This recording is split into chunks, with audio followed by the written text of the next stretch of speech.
porque sua luz que ilumina o meu caminho e ilumina o caminho dos meus irmãos, nos mostrando o amor e a sua graça. Glória a Deus. Senhor Pai, te agradeço e te louvo sempre. Amém. Amém. Glória a Deus, aleluia. Aleluia, Deus. Em Provérbios de Salomão 1, no versículo 8, diz assim: Filho meu, ouve a instrução do teu pai e não deixes a doutrina da tua mãe.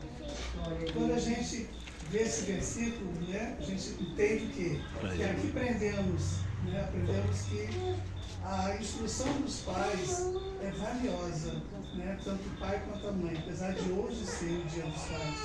Mas existe o pai adotivo, existe o pai avô, existe a mãe pai, né, existe o amigo pai. Então tem vários tipos de pai.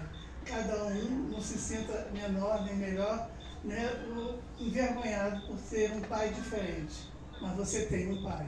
Né? Glória a Deus. Então, Provérbios de Salomão também, no capítulo 20, versículo 7, diz assim: o justo anda na sua sinceridade, bem-aventurados serão os seus filhos depois dele. Então isso quer dizer que esse versículo destaca o impacto positivo que a gente chama de exemplo de um pai justo, né? Um pai que sabe ouvir e falar na hora certa. E muitas vezes o pai, né, vê certas coisas ou não quer perante a sociedade. Não adiantou balançar. Ser levado ou não, né? Muitas vezes ele fica envergonhado. E não é assim.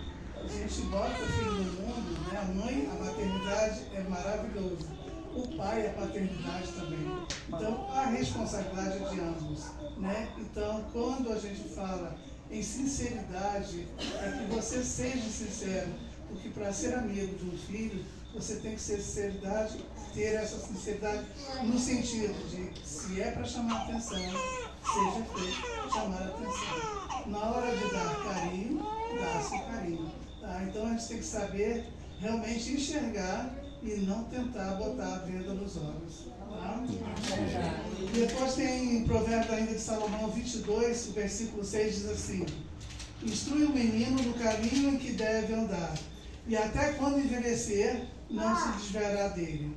Esse versículo ele é muito importante, que quando você dá a educação desde pequeno, né, e você vigia a educação que você dá, o vigiar não é com agressividade, o vigiar é tomar conta que o mundo aí fora é muito mais rápido do que nós, pais, entendeu?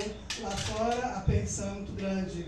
E quando o filho está sempre no convívio da família, está ali dentro de casa, quando ele chega a uma certa idade, ele começa a querer ter asas, que é normal, é uma coisa prevista, né, pelo mundo, pela própria natureza do ser humano. Então, muitas vezes, quando ele sai e começa a ver coisas diferentes, né, se ele não tem a orientação em casa do que é certo e do que é errado, e saber reconhecer, e saber dizer quando fez algo errado, chegar e não ter medo, mas chegar ao pai e dizer: eu errei, eu fiz isso, né, e vamos corrigir. Tudo na vida é questão da educação, é você saber o jeito de falar com o seu filho. Tá? Glória a Deus.